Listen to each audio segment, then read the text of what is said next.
le gouvernement du Sénégal a eu recours pour lever de l'argent. Le deuxième point, qui est tout aussi important, et qui a agité également le débat national, va porter sur la candidature du président Macky Sall comme secrétaire général des Nations Unies. Vous l'avez suivi, vendredi dernier, une procédure de silence a été lancée au niveau de l'Union africaine pour adopter la résolution de soutien.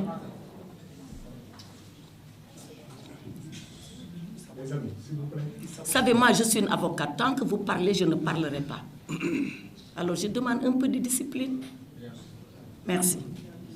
Donc, ça va porter sur la question de la candidature du président Macky Sall. C'est sur ces deux questions que nous avons pensé utile d'échanger. Et c'est pour cela que, au-delà du groupe parlementaire, vous avez nos camarades qui sont ici avec nous et qui sont intéressés par ces deux questions, mais principalement par celle portant sur la candidature du président Macky Sall. Alors, la déclaration liminaire portant sur le mécanisme des TRS, je pense que vous tous, vous l'avez eu. Tout le monde l'a eu, je crois. On va le distribuer à la fin, vous l'aurez. Donc, ce n'est pas la peine que je vous lise le texte. Vous l'aurez sous les yeux, vous en ferez le commentaire que vous jugerez nécessaire de faire.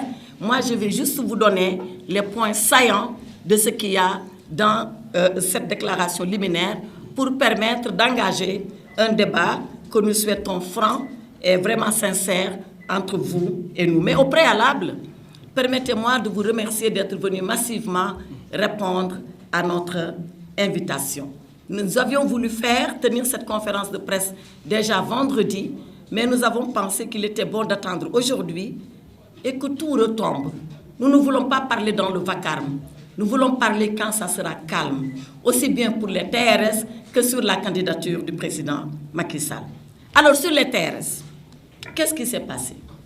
Vous l'avez tous su, c'est à la suite d'un article de Financial Times que nous avons reçu ici à Dakar, Financial Times, au passage, je dis qui est un journal extrêmement important, ancien, 1888, qu'il a été créé, qui est édité à Londres et qui fait un travail important de recherche fouillée dans le domaine de la finance et de la finance internationale plus précisément.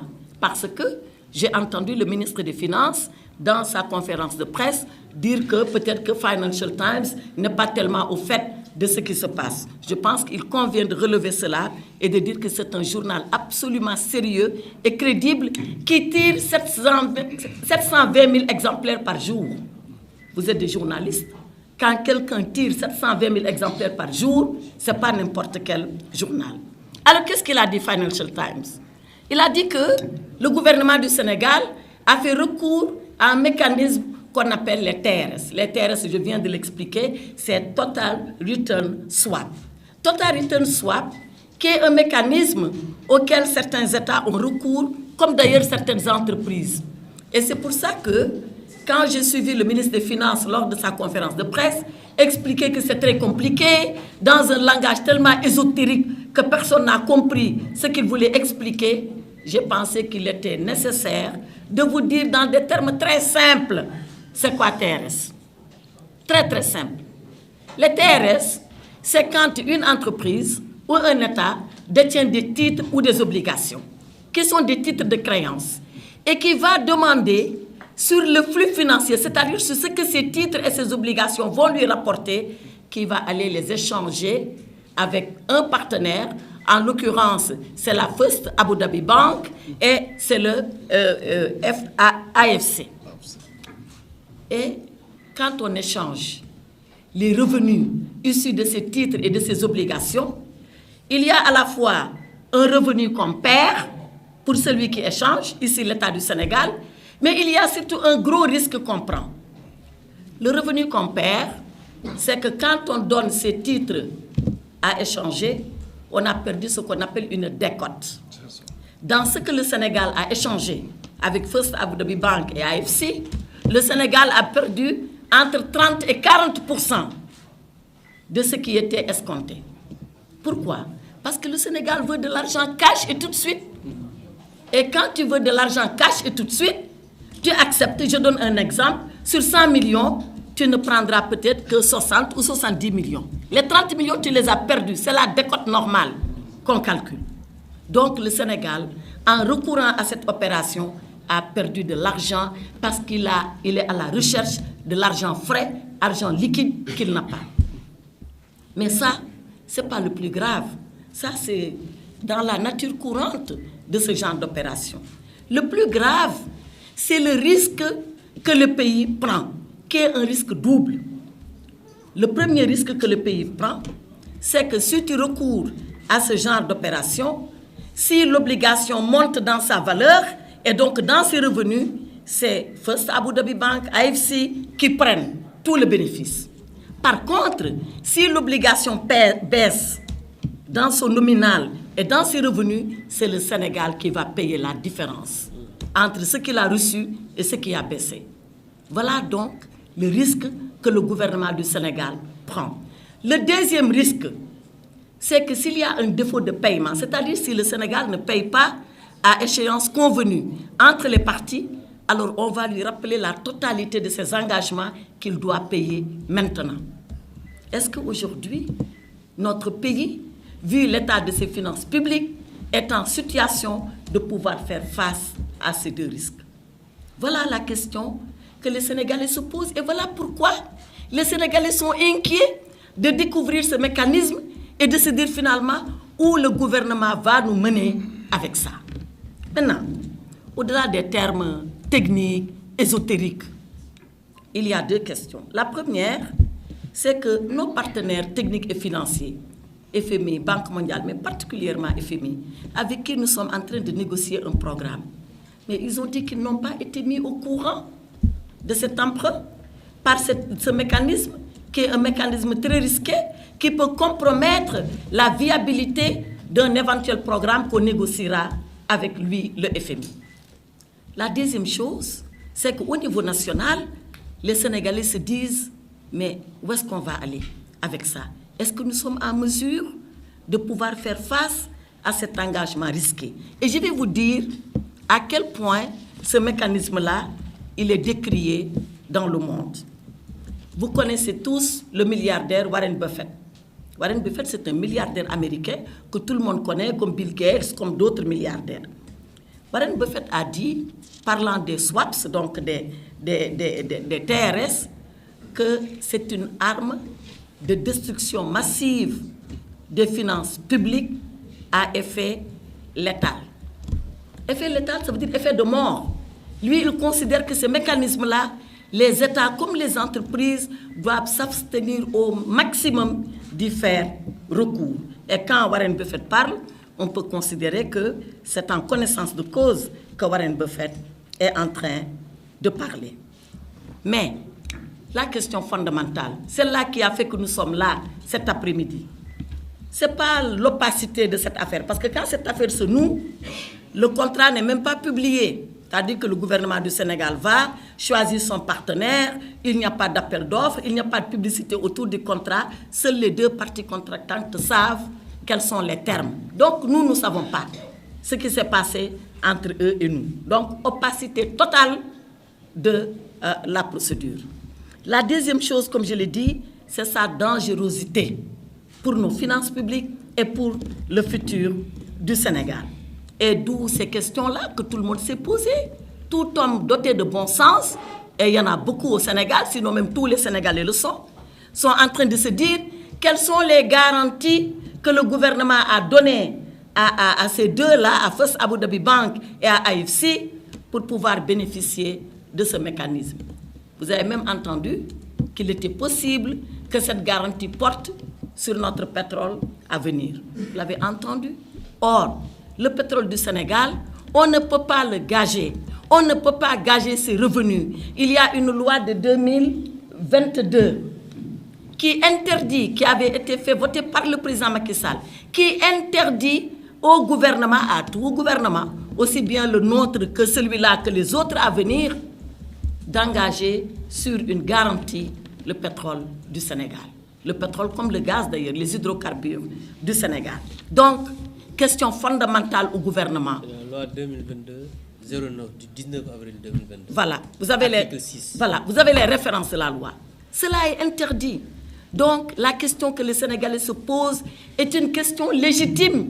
Il ne suffit pas que le ministre des Finances et du Budget dise « Non, on n'a pas gagé. » Non, il faut mieux que ça.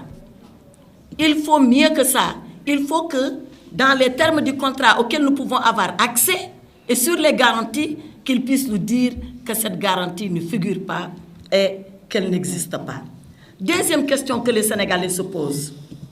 Pourquoi le gouvernement a caché cette opération à l'Assemblée nationale? Parce que vous avez suivi le ministre. Il a dit que l'Assemblée était au courant.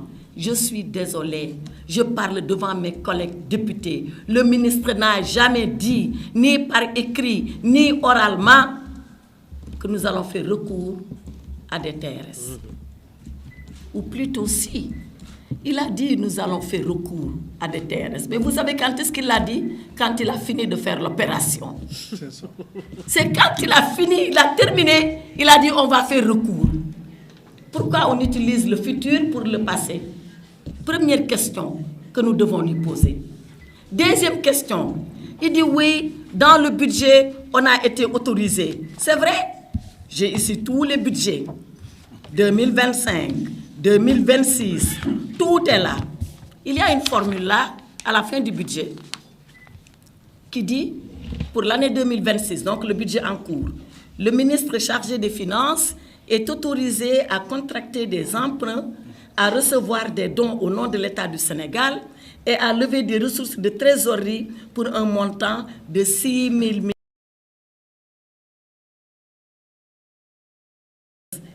millions. Ces financements, je reprends, 6 266 milliards 693 millions, exactement ça. 6 266 milliards 693 millions. Ces financements, dit le budget, pourront être mobilisés soit sur le marché national, soit sur le marché extérieur, auprès de pays ou organismes étrangers ou internationaux, à des conditions fixées par décret ou par convention. Voilà la formule. Cette formule-là, elle apparaît dans tous les budgets. Tous. C'est une formule classique, régulière, qui intervient. Mais est-ce que ça peut autoriser le ministre des Finances à recourir à un mécanisme aussi dangereux dans une situation particulière où nos finances publiques sont en difficulté et dire oui, j'ai informé l'Assemblée nationale? C'est comme ça qu'il nous informe. Après avoir fini son opération, je considère que non, ce n'est pas sérieux de nous dire que c'est ça l'information. L'autre chose qu'il dit, il dit oui, dans le document qui est annexé à la loi de finances, qui est le rapport économique et financier, il dit oui, je l'ai annoncé, à la page 43, je crois, si j'ai bonne mémoire. À la page 39 alors. Abdou est en train de me corriger. Sors-moi la page 39. Il y a juste une phrase lapidaire qui dit oui, il se pourrait qu'on ait recours au TRS. Et je rappelle encore une fois que quand cette phrase était écrite, c'est là. C'est à la page 39. Il dit la seconde mesure a porté sur la hausse du programme d'émission de titres publics à la faveur de l'approfondissement du marché financier régional à travers des instruments TRS. C'est ça qu'il appelle nous informer. Nous, de grands garçons et de grandes filles à l'Assemblée nationale, expérimentés, qui avons géré l'État pendant des années, s'ils considèrent que c'est ça l'information, alors il n'a qu'à aller la donner aux autres. Ça, pour nous, ce n'est pas une information. Mais ce qu'il ne sait pas, c'est qu'au moment où lui, il disait ça, nous, on savait parce que, rappelez-vous, c'est Bloomberg qui avait sorti le premier l'information pour dire, attention, le Sénégal, apparemment, est en train de négocier un TRS. Comme ils n'ont rien dit, on n'a rien dit. On a attendu. Ensuite, arrive Financial Times qui dit ça. Ils ne disent rien. Il a fallu que le Sénégalais se lève comme un bouclier pour dire qu'est-ce que c'est que ça? Qu'est-ce qui se passe? pour qu'enfin il soit obligé, après un long communiqué laconique, voyez la contradiction, un très long communiqué laconique, c'est-à-dire un communiqué en 12 points qui ne dit rien. C'est ça le long communiqué laconique. Donc, pour que le ministre des Finances sorte enfin pour dire voilà ce qu'on a fait. Mais le plus grave dans tout ça, c'est que le 29 novembre, je crois, il était à l'Assemblée nationale pour défendre son budget. Et il a dit qu'à cette occasion, il nous a informé qu'il allait recourir au TRS. Rappelez-vous, on est novembre, hein? Et le TRS, c'était quand? Mois de juin. Mois de juin. Pourquoi au mois de novembre, il utilise le futur pour une opération qui déjà a été réalisée? Voilà, c'est la raison pour laquelle nous avons pensé que, devant l'extrême dangerosité de cette opération, en tout cas rapportée à notre situation financière actuelle, devant l'omerta du gouvernement, sur ces négociations avec le FMI, sur la dette cachée dont ils ne veulent plus nous donner les éléments nous permettant de discuter et de contester leurs chiffres, surtout sur ce mécanisme-là auquel ils ont eu recours, il est de notre devoir, nous les députés, de demander solennellement et formellement qu'une commission d'enquête parlementaire soit installée pour que nous puissions approfondir la discussion, demander au gouvernement ce que nous avons à lui demander au nom du peuple sénégalais et exiger du gouvernement les clarifications et les réponses nécessaires, pas seulement sur la parole, mais sur des actes et sur des documents. Voilà ce que nous, au nom du groupe parlementaire Takku Wallu Sénégal, nous allons exiger du gouvernement et dès la semaine prochaine, ou pendant peut-être même la fin de cette semaine, nous allons rédiger cette demande d'enquête, de commission d'enquête parlementaire déposée sur le président du bureau, El Malick Ndiaye, déclencher la procédure pour que le gouvernement vienne parce qu'il est redevable de l'information, de la bonne information. Il est redevable de l'information, de la bonne information et de l'information prouvée. Parce que le ministre des Finances, il est bien gentil, on ne peut plus le croire sur parole. Puisque c'est ça qu'il appelle nous avoir informés, maintenant il sera contraint de venir nous informer et pour la vraie information. Voilà ce que je voulais dire rapidement sur les TRS. Maintenant, sur la candidature du président Macky Sall, là aussi, beaucoup